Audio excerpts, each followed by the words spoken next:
դուք ավելի շատ ուղեկցվում եք վախի ինստինկտներով։ Իսկ ինչ վերաբերում է հատվածական լուծումներին, այո, ես համաձայն եմ այստեղ ձեզ հետ, եւ այս պարագայում դուք պիտի մի քիչ ինքնահայաց լինեք եւ նաեւ ընդունեք որպես քաղաքական հնաբնակ, ճիշտ այնպես ինչպես ես քաղաքական հնաբնակ, անցնող 35 տարոսույթում որևէ քաղաքական գործիչ հարգված թե ոչ իմ կողմից կամ հանրության հայհոյախոսությունը այդպես չի լեգիտիմացրել, ինչպես դուք եւ ձեր քաղաքական ուժը։ Եկեք խոստովանեք դա։ Եվ նույնիսկ ինձ մի խանգարեք, դուք իրավունք չունեք այս բանին ինձ խանգարելու։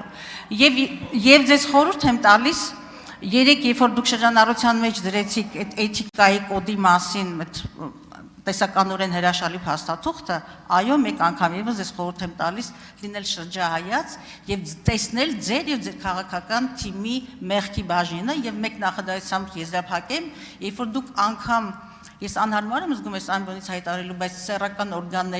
օրգանների հիշատակումներով այսպես խոսք եք տարածում զանգվածային լրատվամիջոցներով կամ սոցիալական ցանցերում եւ միջազգային գործընկերներ ինձ պատկերն են ցույց տալիս, ասում են, միթե սա ձեր վարչապետն է, ես գետինն եմ մտնում, անկախ նրանից այս թիմից եմ, թե այս, թե ՀՀ ցանկացած քաղաքացի եմ, առանց քաղաքական կենսագրության։ Այ սա է իրականությունը եւ առերեսվեք այդ իրականության հետ։ Շնորհակալ եմ Տիկին Գալստյան ձեր խորհուրդների համար, մենք միշտ աշխատում ենք տեսնել մեր թերությունները եւ ուղղել դրանք, շնորհակալություն։ Իսկ գետինը պետք էր մտնել, երբ որ ձեր կուսակից Գեգամ Մանուկյանը հայհոյում էր ԿՊ բոլոր ընտրած մարդկանց։ Այդ ժամանակ արժեր գետինը մտնել։